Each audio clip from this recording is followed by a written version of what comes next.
أعوذ بالله من الشيطان الرجيم.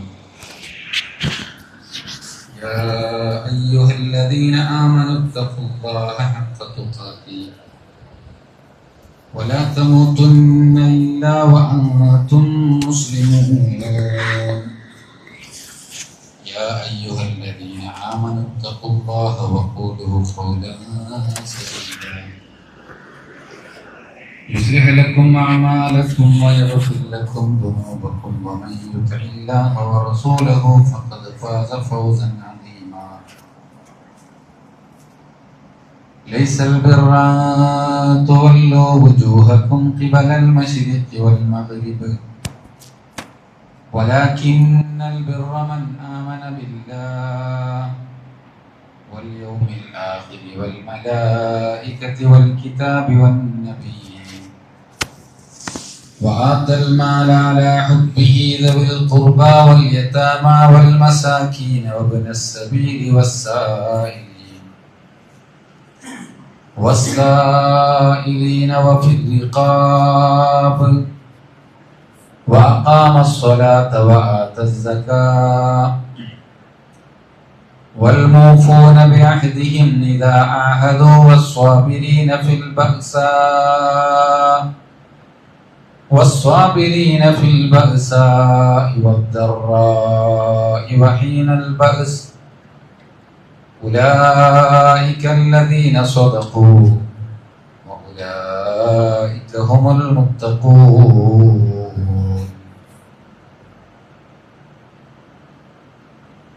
സ്നേഹാദരണീയരായ സത്യവിശ്വാസികളെ, സഹോദരി സഹോദരന്മാരെ, ശുദ്ധ റമദാനിലെ ധന്യമായ അനുഗ്രഹീതമായ ഈ സമയത്ത് അല്ലാഹുവിന്റെ ഭവനത്തിൽ ഒരുമിച്ച് കൂടുവാനും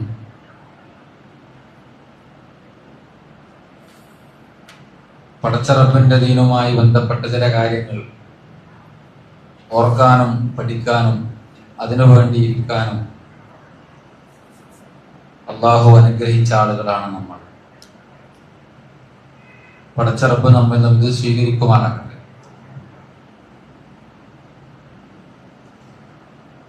അള്ളാഹു നൽകിയൊരു വലിയ അനുഗ്രഹമാണ് ഇങ്ങനെ അള്ളാഹുവിന്റെ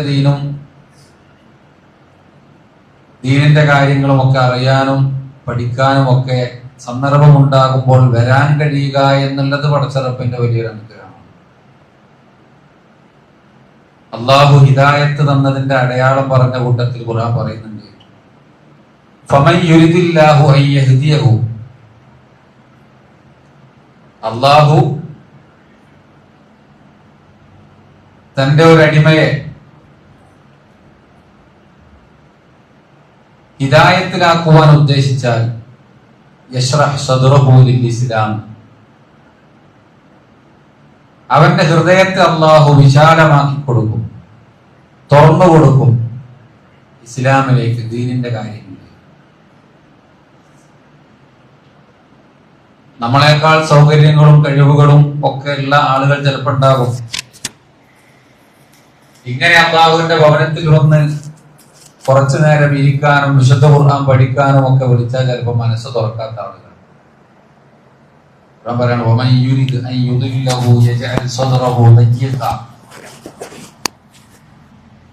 വഴികേടിലാക്കുവാനും ഹിദായത്തിന് വേണ്ടി അല്ലാഹ് മനസ്സ് തുറക്കാതിരിക്കുവാനും പടച്ചറപ്പ് തീരുമാനിച്ച ആളുകൾ, അവന്റെ മനസ്സ്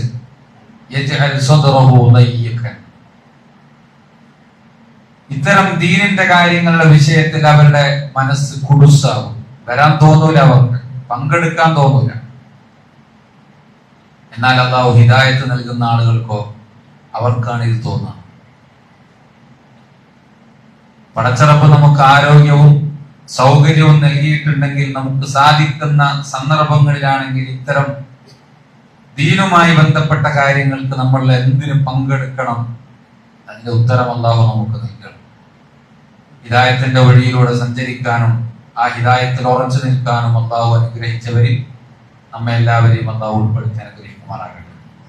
ഒരു കാലം വരും, റസൂലുള്ളാഹി പറഞ്ഞു, രാവിലെ നല്ല മുഅ്മിനായിരിക്കും, പക്ഷെ വൈകുന്നേരമാകുമ്പോഴേക്കും ഈമാൻ നഷ്ടപ്പെട്ടു പോകുന്ന, അവിശ്വാസത്തിന്റെ വഴിയിൽ എത്തിപ്പോകുന്ന ഒരു കാലം വരാതെ അന്ത്യനാട് സംഭവിക്കുകയില്ല. അത്രയും പെട്ടെന്ന് മാറിപ്പോകുന്നു.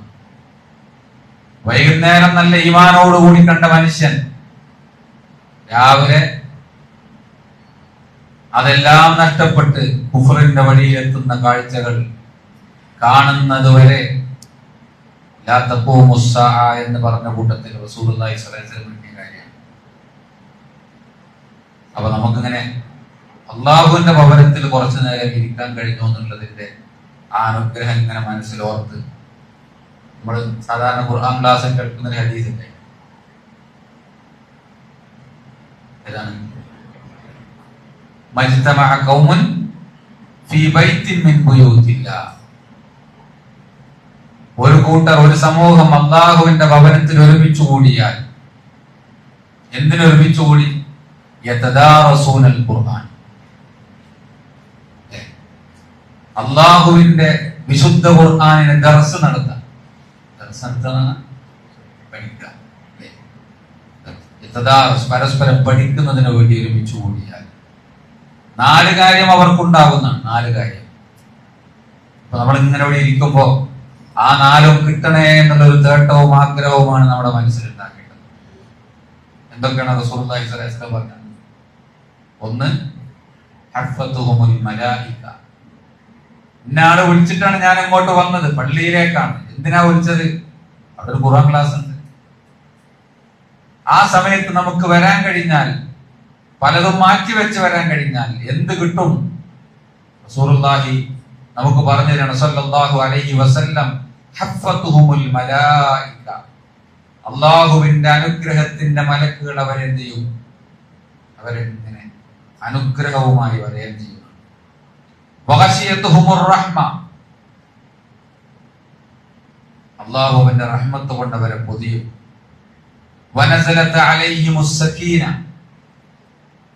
സമാധാനം അല്ലാഹു അവർക്ക് പ്രത്യേകം ഇറക്കി കൊടുക്കും. 4ാമത് പറഞ്ഞതാണ് അതിനേക്കാൾ ശ്രേഷ്ഠകരം.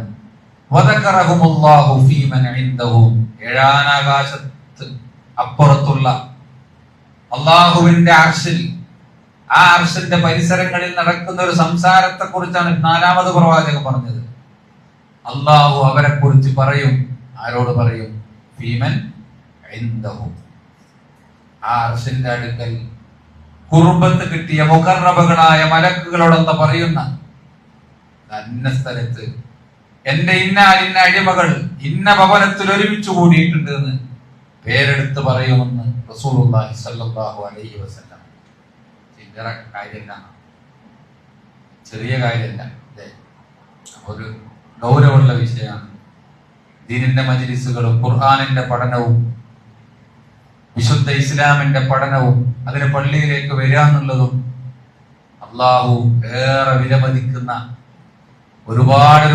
ഇന്നലില്ലാഹി മലായികത്തുൻ ഫിത്തുറുഖ്. അള്ളാഹുവിന്റെ കോടിക്കണക്കിന് മലക്കുകളുടെ കൂട്ടത്തിൽ ചില മലക്കുകൾ അള്ളാഹു നിശ്ചയിച്ചിട്ടുണ്ട്. അവിടെ ഫിത്തുറുഖ്, തുറുഖ് എന്ന് പറഞ്ഞാൽ അവിടെ വഴികളിൽ. യൽതമിസൂന. എന്തിനു വേണ്ടിയാണ്? യൽതമിസൂൻ, അന്വേഷിക്കുന്നതിന് വേണ്ടി. ആരെ കുറിച്ച് അന്വേഷിക്കുന്നതിന് വേണ്ടി? അള്ളാഹുവിന്റെ ദിക്ർ ചെയ്യുന്നവർ. അള്ളാഹുവിന്റെ ദിക്ർ ചെയ്യുന്ന, ദിക്ർ എന്ന് പറഞ്ഞാൽ കഴിഞ്ഞ ദിവസങ്ങൾ കേട്ടിട്ടുണ്ടാവും, മദീനയിലെ ദർസ് എടുക്കുന്ന ഷെയ്ഖ് അർ-റുഹൈലിലെ അദ്ദേഹത്തിനോടൊരു ചോദ്യം. സുബഹി സമയത്ത് നിസ്കാരം കഴിഞ്ഞ് ജമാഅത്ത് കഴിഞ്ഞ് തുലൂഹിന്റെ സമയം വരെ ഞാൻ പള്ളിയിൽ ഇരിക്കുമ്പോ ഖുർആൻ ഓതിയാൽ ദിക്റാവോ? ഖുർആൻ ഓതിയാൽ അത് ദിക്റാകുമോ? അദ്ദേഹം കുറെ ആയത്ത് ഓതി. വഅൻസൽനാ ഇലൈക ദിക്ർ. നബിയെ, താങ്കളിലേക്ക് നാം ഇറക്കി തന്ന ഈ ഖുർആൻ ഇതെന്താണ്? വഹാദാ ദിക്ർ. ഈ വിശുദ്ധ ഖുർആൻ ദിക്റാകുന്നു. അപ്പൊ ദിക്റുകളുടെ കൂട്ടത്തിൽ വെച്ച് ഏറ്റവും വലിയ ദിക്റാണ് വിശുദ്ധ ഖുർആൻ. ഇതൊരു ദിക്റാണ്. അപ്പൊ ആ ദിക്റിന് വേണ്ടി, അള്ളാഹുവിനെ ഓർക്കാനും റബ്ബിന്റെ വചനങ്ങൾ പഠിക്കാനും അള്ളാഹുവിന്റെ ദിക്റാകുന്ന ഈ കാര്യങ്ങൾ മനസ്സിലാക്കാനും വേണ്ടി വീട്ടിൽ നിന്നും അതിനു വേണ്ടി പുറപ്പെട്ട ആളുകളെ അന്വേഷിക്കണം. പ്രിയപ്പെട്ടവരെ, ഇന്ന് നമ്മൾ വീട്ടിൽ നിന്നും അള്ളാഹുവിന്റെ ചില വചനങ്ങൾ, ദീനിന്റെ ചില കാര്യങ്ങൾ അറിയാനും പഠിക്കാനുമാണ് വേണ്ടി പുറപ്പെട്ടതെങ്കിൽ ആ പുറപ്പെടുന്നവർക്ക് വേണ്ടി അള്ളാഹു നിശ്ചയിച്ച ചില അത്ഭുതങ്ങളാണ് റസൂലുള്ളാഹി സ്വല്ലല്ലാഹു അലൈഹി വസല്ലം പഠിപ്പിച്ചിരുന്നത്. അവരിങ്ങനെ രേഖപ്പെടുത്തി പോയിട്ടുണ്ട് നമ്മളോട് എത്തുന്നതിന് മുമ്പേ. പടച്ചറപ്പിൽ ആ ലിസ്റ്റ് സമർപ്പിക്കാൻ അത്രയും ശ്രേഷ്ഠതയുള്ളത് പഠിക്കാൻ വരിക. നമ്മളിങ്ങനെ ഇസ്ലാമിക ചരിത്രം വായിക്കുമ്പോൾ ബദറിന്റെ ചരിത്രം നമ്മൾ വായിക്കും. നമ്മുടെ നാട്ടുകാരിങ്ങനെ ബദറിന്റെ ചരിത്രം ഓർക്കലുണ്ട്. എന്തോ റമദാനിൽ അള്ളാഹുവിന്റെ പ്രവാചകൻ സല്ലല്ലാഹു അലൈഹി വസല്ലമയുടെയും സഹാബത്തിന്റെയും റമദാനിലെ ബദർ നമ്മൾ പഠിക്കേണ്ടതാണ്, ഓർക്കേണ്ടതാണ്. ബദർ കഴിഞ്ഞിട്ടുള്ള രണ്ടാളുകളുടെ ചരിത്രം നമ്മൾ ഇങ്ങനെ വായിക്കുന്നു. പ്രവാചകനും സഹാബത്തും പൊട്ടിയ വയറുമായി ത്യാഗം അനുഷ്ഠിച്ചുകൊണ്ട്, പ്രയാസം സഹിച്ചുകൊണ്ട് അവർ പോരാടിയ, ദീനിനു വേണ്ടി, തൗഹീദിനു വേണ്ടി പോരാടിയ ബദർ നമ്മുടെ നാട്ടുകാരെങ്ങനെ അനുസ്മരിക്കല്? ഭയങ്കര ബിരിയാണി വെച്ചും ആഘോഷിച്ചും അനുസ്മരിക്കണം. പട്ടിണി കിടന്ന പ്രവാചകന്റെ ഓർമ്മകൾ, ത്യാഗത്തിന്റെയും പ്രയാസത്തിന്റെയും അനുഭവങ്ങൾ, എന്തിനു വേണ്ടിയാണ് അവർ ബദർ നടത്തിയത് എന്ന് അള്ളാഹുവിന്റെ പ്രവാചകനും സഹാബത്തും ലാ ഇലാഹ ഇല്ലല്ലാഹിലേക്ക് വിളിച്ച പൊയകനായ റബ്ബല്ലാതെ മറ്റൊരു ഇലാഹില്ല എന്ന് പറഞ്ഞുകൊണ്ട് വിളിച്ചു. ബിലാൽ റളിയല്ലാഹു അൻഹു എന്തിനാ മർദ്ദനേറ്റത്?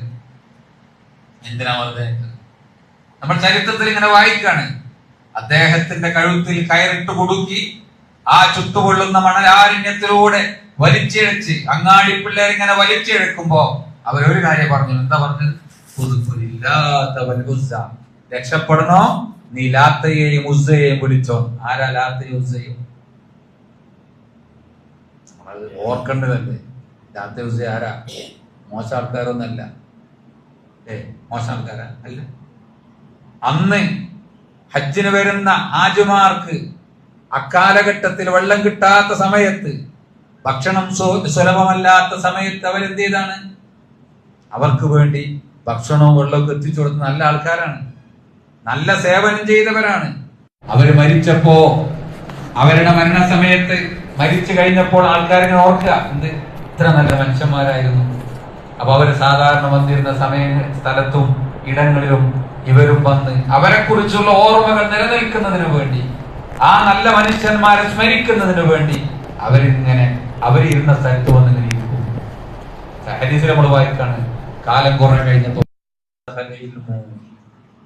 ഇവരെന്തിനായിരുന്നു ഇത് ചെയ്തത് എന്നുള്ള അറിവ് പിശാച് അവരിൽ നിന്നും മറപ്പിച്ചു കളഞ്ഞു. പിന്നെന്താ ചെയ്തത്? പിന്നെ അവരെ കുറിച്ചുള്ള ഓർമ്മകളായി. ഇവര് നല്ല മനുഷ്യന്മാരായിരുന്നല്ലോ. അവരെ മതവും അവരുടെ പ്രത്യേകതയും അവരുടെ ശ്രേഷ്ഠതകളും പറഞ്ഞ് അവരെ ഓർക്കാൻ വേണ്ടി പിന്നിരുന്നു. പിന്നെ റൂട്ട് മാറിപ്പോയി. ചരിത്രത്തെ നമ്മൾ വായിക്കാണ്. അങ്ങനെ നമ്മൾ ശരിക്ക് പഠിക്കേണ്ട ചരിത്രമാണ് പറയപ്പെട്ടത്. എങ്ങനെയാണ് ലാത്തയും ഉസ്സയും ഒക്കെ ആരാധിക്കപ്പെട്ടത് എന്ന് ശൈത്താൻ പിന്നെ ഇങ്ങനെ പറഞ്ഞു കൊടുത്തല്ല. ഈ നല്ല മനുഷ്യന്മാരെ ഓർക്കുന്നതിന് വേണ്ടി ഒരടയാളം നീ വെച്ചോ, നിനക്ക് എപ്പോഴും അവരെ ഓർക്കാലോ. പിന്നെ ഒരടയാളവും ഒരു ബിംബം അവർ കൊണ്ടുപോയി വന്ന് വെച്ച് സ്ഥാപിച്ചു. എന്തിനാ കൊണ്ടുപോയി സ്ഥാപിച്ചത്? നല്ല ലക്ഷ്യത്തിലാണ്. ആ നല്ല മനുഷ്യന്മാരെ ഓർക്കാൻ. ആ ചെയ്ത തലമുറ കാലം കഴിഞ്ഞപ്പോ മരിച്ചുപോയി. പിന്നീട് പിന്നെ അടുത്ത തലമുറ കാണുന്ന എന്താണ്? ഇങ്ങനത്തെ ഇതിനെ ചരിത്രത്തിൽ മറന്നുപോയി. പിന്നീട് ഈ കല്ലിന് അവർ ബഹുമതി കാണാൻ തുടങ്ങി. ആവശ്യങ്ങൾ ഈ കല്ലിന്റെ മുമ്പിൽ വന്ന് പറയാൻ തുടങ്ങി. സങ്കടങ്ങൾ ഈ കല്ലിന്റെ മുന്നിൽ വന്ന് പറയാൻ തുടങ്ങി. ഈ ലാത്തനെയും ഉസ്സനെയും വിളിച്ച അഹദ് എന്നുള്ള വിളി നീ നിർത്തിയാൽ, അഹദ് എന്ന് പറഞ്ഞാൽ എന്റെ റബ്ബ് ഏകനാണ്. അല്ലാഹു സമദ് ലം യലിദ് വലം യൂലദ് വലം യകുൽ ലഹു.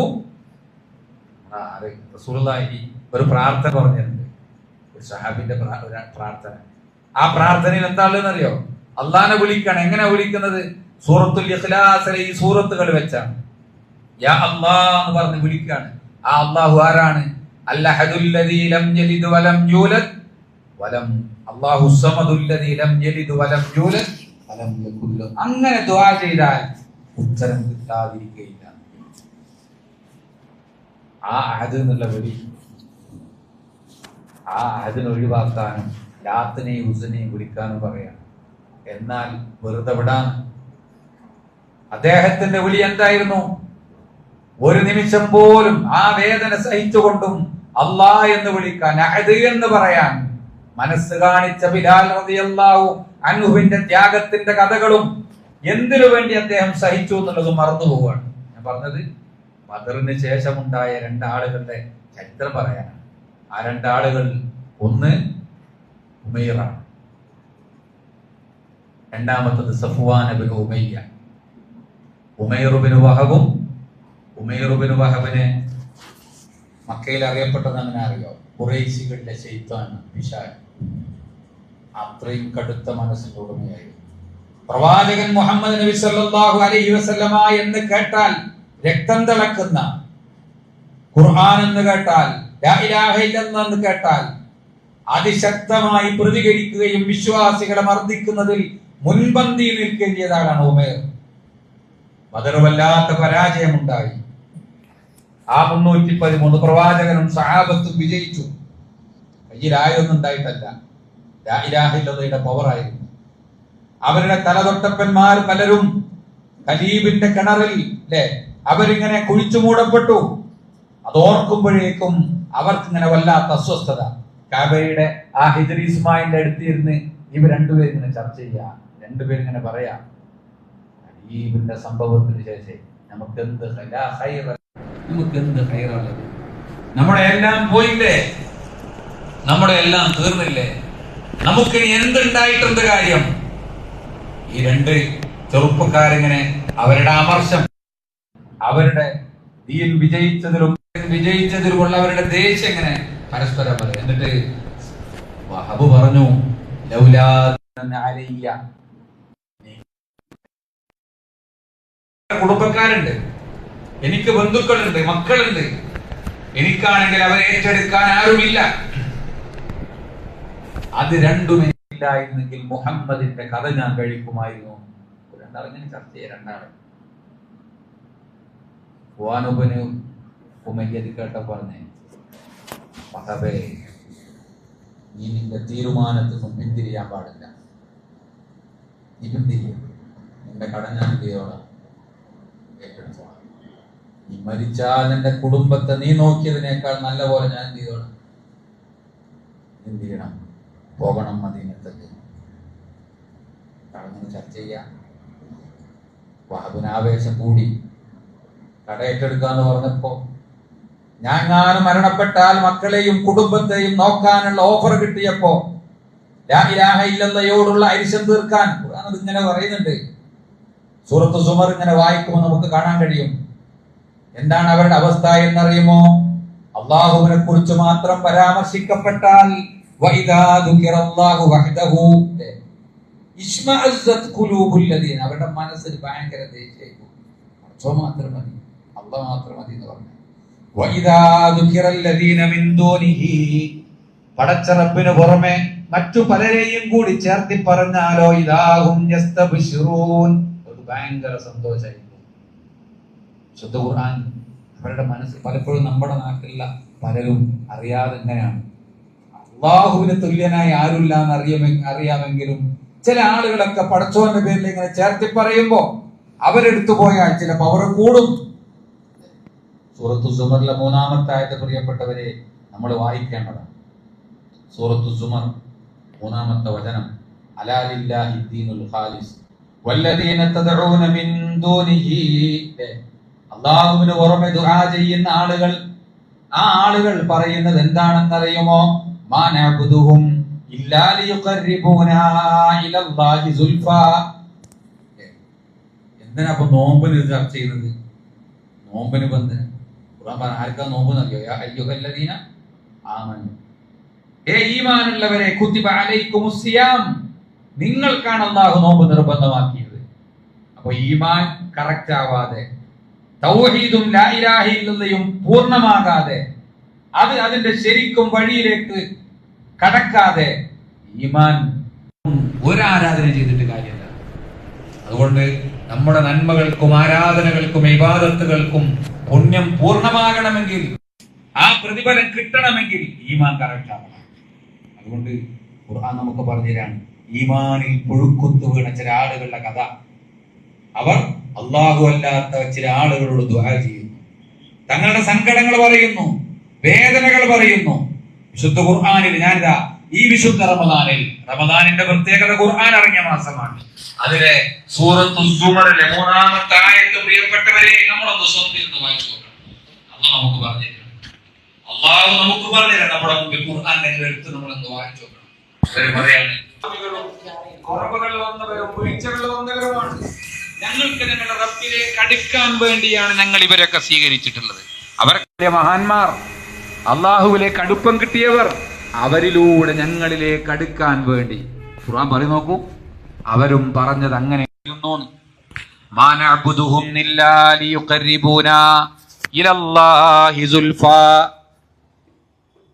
എത്ര അല്ലേ, അതേ സംഭവം നമുക്കിങ്ങനെ സംഭവിച്ചു പോവുകയാണ്. നമ്മൾ വിചാരിക്കും നല്ല കാര്യമല്ലേ എന്ന്, പക്ഷെ എത്ര അപകടത്തിലാണ് ഖുർആൻ പറയുന്നത്. അതുകൊണ്ട് പ്രിയപ്പെട്ടവരെ, നമ്മളിങ്ങനെ വായിക്കുകയാണ്. ഈ ബദറിൽ തങ്ങളുടെ നേതാക്കന്മാരൊക്കെ പരാജയപ്പെട്ട് അതിന്റെ സങ്കടം വരിങ്ങനെ ചർച്ച ചെയ്യുക. അതുകൊണ്ട് ആ മുഹമ്മദിനെ ശരിക്കും വകവരുത്തണം. നീ റെഡിയാണെങ്കിൽ നിന്റെ ബാധ്യതകൾ ഞാൻ ഫുൾ ഏറ്റെടുക്കാം. ആവേശം കൂട്ടിയ മൂപ്പർക്ക് ആവേശം കയറി വാള് മൂർച്ചയാക്കി വിഷം പുരട്ടി മദീനയിലേക്ക് പുറപ്പെടുകയാണ്. ഉമയ്യ പുറപ്പെട്ടു. ആത്തും പതുങ്ങി. 2 ആൾ മാത്രം അറിഞ്ഞ പ്ലാനാണ്, വേറെ ആരും അറിഞ്ഞിട്ടില്ല. 3-മതൊരു ആൾ ഈ വിവരം അറിഞ്ഞിട്ടില്ല. മദീനത്തെ പള്ളിയുടെ അടുത്തെത്തി. ഇവനെ കണ്ടപ്പോ ഉമർ ഖത്താബിനൊരു സംശയം. ഇവർക്ക് അങ്ങനെയാണല്ലോ അല്ലേ, ഉമറിന്റെ കണ്ണിലാണ് പെട്ടത്. കഴുത്തിൽ വാളും തൂക്കി ഇവൻ ഇവിടെ നിൽക്കുന്നത് അത്ര സുഖമല്ലല്ലോ. കാരണം ഖുറൈശികളുടെ കൂട്ടത്തിൽ വിശ്വാസികളായ ആളുകളോട് മയത്തിൽ പെരുമാറിയവരുണ്ട്, സോഫ്റ്റായി പെരുമാറിയവരുണ്ട്. പക്ഷേ കടുത്ത നടപടികൾ എടുത്ത, ക്രൂരമായി മർദ്ദിക്കുന്നതിൽ മുൻപന്തിയിൽ നിന്ന് ഇവനിവിടെ വന്നതിൽ അത്ര സുഖമല്ലല്ലോ. വാള് കഴുത്തിനോട് പിടിച്ച് പ്രവാചകന്റെ മുമ്പിലേക്ക് കൊണ്ടു ചെല്ലുന്നുണ്ട്. റസൂലുള്ളാഹി സ്വല്ലല്ലാഹു അലൈഹി വസല്ലമയുടെ മുമ്പിൽ നിർത്തി ഉമറിനോട് വിടാൻ പറഞ്ഞു. എൻ്റെ അടുത്തൊക്കെ കൊണ്ടുപോകാന്ന് പറഞ്ഞു. കൊണ്ടുവരാൻ പറഞ്ഞപ്പോ നിർത്തി. എന്തിനാ വന്നതെന്ന് ചോദിച്ചു. അപ്പോൾ പറയാണ്, എൻ്റെ മകന് ബദറിൽ ബന്ദിയായി നിങ്ങൾ പിടിച്ചിട്ടുണ്ട്, ഓനെ വിടാൻ വേണ്ടി പറയാൻ വേണ്ടി വന്നതാണ് ഞാൻ. അപ്പൊ എന്തിനാ വാള്? അല്ല, അത് വെറുതെ വാള് വെറുതെ കൊണ്ട് പ്രത്യേകിച്ചൊന്നുമില്ല. റസൂലിന്റെ 2-മത്തെ ചോദ്യം, വേറെ എന്തെങ്കിലും ഉദ്ദേശം നിനക്കുണ്ടോ? ഇല്ല, ഞാൻ ഇതിനു വേണ്ടി മാത്രം വന്നതാണ്. പ്രവാചകൻ ഉടനെ ചോദിക്കുകയാണ്, നീയും സഫുവാനും ഹിജർ ഇസ്മായിലിന്റെ അടുത്തിരുന്ന് ഇങ്ങനെയൊക്കെ പ്ലാൻ ചെയ്തിട്ടില്ലേ? നിന്റെ കടവും നിന്റെ കുടുംബത്തിന്റെ ബാധ്യതയും ഇല്ലായിരുന്നെങ്കിൽ മുഹമ്മദിന്റെ കഥ ഞാൻ തീർക്കുമെന്ന് പറഞ്ഞപ്പോ അത് രണ്ടും അവൻ ഏറ്റെടുത്തപ്പോ നീ പോകാൻ തയ്യാറായി വന്നതല്ലേ? ഞെട്ടി. അങ്ങനെ ആലോചിക്കാണ്, ഞാനും സഫ്വാനും മാത്രം അറിഞ്ഞിരുന്ന ഇക്കാര്യം എങ്ങനെ മുഹമ്മദിന്റെ നാവിലൂടെ വന്നു സല്ലല്ലാഹു അലൈഹി വസല്ലം. ഒരു നിമിഷം ആലോചിച്ചു. ആരാണ് ആലോചിക്കുന്നത് മനസ്സിലാക്കണം. പിന്നെ കേൾക്കുന്ന ഒരു ഷഹാദത്താണ്, അഷ്ഹദു അൻ ലാ ഇലാഹ ഇല്ലല്ലാഹ്. അതെങ്ങനെ ഷഹാദത്ത് ഉച്ചരിച്ചത്? ഇത്രയും ശൈത്താൻ അങ്ങനെ അവരെ വിളിച്ചിരുന്നത്. ഖുറൈശികളിലെ പിശാചി എന്ന്, ഇബ്ലീസ് എന്ന് അവർ വിളിച്ചിരുന്ന ഇയാൾ എങ്ങനെ മാറിയെന്ന് അയാൾ ആലോചിക്കാണ്. ഞങ്ങൾ രണ്ടുപേരും മാത്രം ചർച്ച ചെയ്തിരുന്നൊരു കാര്യം, ഇവിടെ മദീനയിലുള്ള ഈ മുഹമ്മദ് അറിയണമെങ്കിൽ ഈ മുഹമ്മദിന് വഹ്യ് വരാതെ, പടച്ചോൻ പറഞ്ഞു കൊടുക്കാതെ അത് അറിയാൻ കഴിയൂലല്ലോ. ആലോചിച്ചാലേ കത്തു, അല്ലേ കത്തൂലാന്ന് അല്ലേ? ഒന്ന് ചിന്തിക്കാനും മനസ്സിലാക്കാനും സന്നദ്ധമായാൽ 1000 തെളിവുകൾ വിശുദ്ധ ഖുർആൻ പറയുന്നില്ലേ, സനുരീഹിം ആയാതിനാ ഫിൽ ആഫാഖ് വഫീ അൻഫുസിഹിം. നിങ്ങളുടെ ശരീരങ്ങളിൽ ഈ പ്രപഞ്ചത്തിലും 1000 തെളിവുകളുണ്ട്. ഏകനായ റബ്ബാണ് ഇതിനെല്ലാറ്റിനും കഴിവുള്ളവൻ എന്ന് തെളിയിക്കുന്ന വഫീയം ഫുസിയും നിങ്ങളുടെ ശരീരത്തിലുമുണ്ട്, എന്തേ നിങ്ങൾക്കത് കാണാൻ കഴിയുന്നില്ല എന്ന് വിശുദ്ധ ഖുർആൻ ചോദിക്കുന്നുണ്ട്. എത്ര തെളിവുകളുണ്ട്. സ്വന്തം കണ്ണുകൾ അതിന്റെ കഥ പറയുന്നുണ്ട് അല്ലേ. ഈ കണ്ണ് പോലുള്ളൊരു കണ്ണ് അല്ലേ, കണ്ണ് എയർപോർട്ടിൽ നിന്ന് പാസ്പോർട്ട് എടുക്കുമ്പോൾ കണ്ണ് ഫോട്ടോ എടുക്കുകയാണ്. ഇപ്പം ആധാർ കാർഡ് എടുക്കുമ്പോൾ കണ്ണ് ഫോട്ടോ എടുക്കുക. എന്തേ കണ്ണെടുക്കാൻ കാരണം? ഇതുപോലുള്ള കണ്ണില്ല വേറെ ആളെന്തില്ല. ലോകത്ത് എത്ര കോടി ആൾക്കാരുണ്ട് അല്ലേ? 700 കോടി 800 കോടി മനുഷ്യർ. ഇവരുടെ മുഴുവൻ കണ്ണുകളും വ്യത്യസ്തമാക്കിയ ഏകനായ റബ്ബിനെ പോലെ കഴിവുകളുള്ള ഒരാളും ഈ ലോകത്തില്ല എന്ന്, ഈ പ്രപഞ്ചത്തിലില്ല എന്ന് തിരിച്ചറിയാൻ, ആ റബ്ബിന് കഴിവുള്ള, ആ റബ്ബിനെ പോലെ കഴിവുള്ള ഒരാളുമില്ല എന്ന് മനസ്സിലാക്കാൻ, അതുകൊണ്ട് മറ്റുള്ളവരെല്ലാവരും ആ റബ്ബിന്റെ അടിമകളും അവന്റെ സൃഷ്ടികളുമാണെന്ന്, ആ റബ്ബിന് മാത്രമേ എല്ലാ കഴിവുകളുമുള്ളൂ എന്ന് തിരിച്ചറിയാനും ഉൾക്കൊള്ളുവാനും, ആ റബ്ബിന് തത്തുല്യമായി ആരെങ്കിലും സങ്കല്പിക്കുകയോ ഉണ്ടെന്ന് പറയുകയോ ചെയ്താൽ അത് ആ റബ്ബിൽ പങ്കുചേർക്കലാണെന്ന് മനസ്സിലാക്കാൻ 1000 തെളിവുകൾ നമ്മുടെ ശരീരത്തിൽ നൽകുന്നു. നമ്മുടെ മുടി അല്ലേ, നമ്മുടെ വിരൽ വിരലിങ്ങനെ വെക്കുക. അതിൻ്റെ വിരൽ വെക്കുന്നത് ഇതുപോലെ എന്ത് ചെറിയൊരു സ്പേസാണ്. ഇത്രയും ചെറിയൊരു സ്പേസിനുള്ളിൽ ലോകത്തുള്ള ആ 700 കോടി മനുഷ്യരുടെയും വ്യത്യസ്തമാക്കിയ പ്രപഞ്ചത്തിന്റെ സൃഷ്ടാവിന്റെ കഴിവുകളൊന്ന് തിരിച്ചറിയാൻ ഞാൻ ആ റബ്ബിനോട് ചോദിക്കേണ്ട കാര്യം, ആ റബ്ബിന് മാത്രം കഴിവുള്ള ഒരു കാര്യം അവന്റെ ഒരടിമക്കുണ്ടെന്ന് പറയുമ്പോൾ ആ റബ്ബിൽ പങ്കുചേർക്കലാണ്, മഹാ അപരാധമാണെന്ന് തിരിച്ചറിയാൻ. അതുകൊണ്ടാണ് ഖുർആൻ ശിർക്കിനെ കുറിച്ച് അത്രയും ഗൗരവത്തിൽ പറയുന്നത്. ശിർക്കെന്ന് എത്ര ഗൗരവമാണ്. ഞാൻ ഒരിക്കലും പൊറുക്കുകയില്ല. ഫഖദ് ഹറമല്ലാഹു അലൈഹിൽ ജന്ന, സ്വർഗം നിഷിദ്ധമാവുമല്ലേ, നരകം ഉറപ്പാവുമല്ലേ. ഫമൻ കാന യർജു ലിഖാഅ റബ്ബിഹി ഫൽയഅമൽ അമലൻ സ്വാലിഹാ അല്ലേ. റബ്ബിനെ കണ്ടുമുട്ടണമെങ്കിൽ സൽക്കർമ്മങ്ങൾ ചെയ്യണം. പിന്നെയോ വലാ യുശ്രിക് ബിഇബാദത്തി റബ്ബിഹി അഹദാന, റബ്ബിൽ ഒന്നിനെയും എന്താ മോനിങ്ങനെ എപ്പോഴും വന്ന് പറയലുണ്ട്, ഉമ്മ ആ ശിർക്കിന്റെ വഴിയിൽ നിന്നും പിന്തിരിയണേ. ഉമ്മക്ക് മനസ്സിലായിട്ടില്ല. ബാപ്പനോട് പറയലുണ്ട്, സ്വന്തം ജ്യേഷ്ഠനോട്. കഴിഞ്ഞ ദിവസം ഒരാൾ പറയാണ്, ഞാൻ കഴിഞ്ഞ ഹജ്ജിന് പോയി വന്നപ്പോൾ ഞാൻ ആദ്യം ചെന്നത് കുറച്ച് ഈത്തപ്പഴവും സംസം വെള്ളവുമായിട്ട് എൻ്റെ പ്രിയപ്പെട്ട സ്വന്തം ഉദരത്തിൽ പറന്ന സഹോദരൻ്റെ അടുക്കലേക്കാണ്. ഞാൻ പോയി അവർക്ക് ഈത്തപ്പഴവും സംസം കൊടുത്തപ്പോൾ എൻ്റെ അടുത്ത് സ്വീകരിച്ചില്ല എന്ന് മാത്രമല്ല, എൻ്റെ അടുത്ത് തട്ടി മാറ്റി, വേണ്ടാന്ന് പറഞ്ഞു. എന്തേ? തൗഹീദിന്റെ ആളാണ് ഓൻ, അള്ള മാത്രം മതി എന്ന് പറയുന്ന ആളാണ്. ഞങ്ങൾ ബഹുമാനിച്ചിരുന്ന ചില ആൾക്കാരെ ബഹുമാനിക്കാത്തവനാണ്. ബഹുമാനിക്കാത്ത കൊണ്ടൊന്നല്ല, പിന്നെ അള്ളാഹ്ക്ക് തുല്യമായി ആരുമില്ല എന്ന് പറഞ്ഞതേ പ്രശ്നമുള്ളൂ. അതിൻ്റെ പേരിൽ അനുഭവിച്ച വേദനകൾ, അതിൻ്റെ പേരിൽ അനുഭവിച്ച പ്രയാസങ്ങൾ, അതിൻ്റെ പേരിൽ അനുഭവിച്ച ഒറ്റപ്പെടലുകൾ അല്ലേ. നമ്മളിങ്ങനെ സ്നേഹത്തോടുകൂടി ആ അവിടുന്ന് കൊണ്ടുവന്ന ശ്രേഷ്ഠമായ സംസം വെള്ളവും ഈത്തപ്പഴവും ചിലപ്പോൾ ഇവിടുന്ന് കിട്ടും, സംസം വെള്ളത്തിന്റെ പ്രത്യേകത, അത് കൊണ്ടുവന്നിട്ട് ഒന്ന് വാങ്ങാൻ പോലും കൂട്ടാക്കാതെ വേണ്ട എന്ന് പറഞ്ഞ് തിരിച്ചയച്ചപ്പോ ഞാനും എൻ്റെ ഭാര്യയും സങ്കടത്തോടു കൂടി തിരിച്ചു വന്നു. വാങ്ങാതിരിക്കാനുള്ള കാരണം വേറൊന്നല്ല, ഞങ്ങൾ പലിശക്കെടുക്കുന്നവരൊന്നല്ല, അതിനേക്കാൾ ഗൗരവത്തിലേക്കാണ്. ഞങ്ങൾ മോശമായ ബിസിനസ് ചെയ്യുന്നവരൊന്നല്ല. ഞങ്ങളിത് വാങ്ങാതിരിക്കാനുള്ള കാരണം എന്താ അറിയോ? ഞങ്ങൾ പടച്ചോന്റെ തുല്യമായി ആരുമില്ല എന്ന് പറഞ്ഞു എന്നാണ്. പ്രാർത്ഥനകൾ പടച്ചോനോട് മാത്രമേ പറയാൻ പാടുള്ളൂ, ചെയ്യാൻ പാടുള്ളൂ. അള്ളാഹുവിന് മാത്രം അവകാശപ്പെട്ട് അവനെ കൊടുക്കാൻ പാടുള്ളൂ എന്ന് പറഞ്ഞ അപരാധമാണ് ഞങ്ങൾക്കുള്ളത്. എത്ര സഹോദരങ്ങൾ അല്ലേ, നമ്മൾ വായിക്കേണ്ടതാണ്. നമ്മുടെ നാട്ടിൽ കേരളത്തിൽ മഞ്ചേരിയിൽ ഒരു മനുഷ്യന്റെ മയ്യത്ത് മറവ് ചെയ്യാതെ സമ്മതിക്കാതെ 3-ാമത്തെ ദിവസം ആ കഫം പുടവയിൽ നിന്നും പുഴുങ്ങനെ അരിച്ചു വന്നു. സംഭവമാണ്. നമ്മളിങ്ങനെ സമാധാനത്തോടുകൂടി അള്ളാഹുവിന്റെ ഖുർആനും തൗഹീദും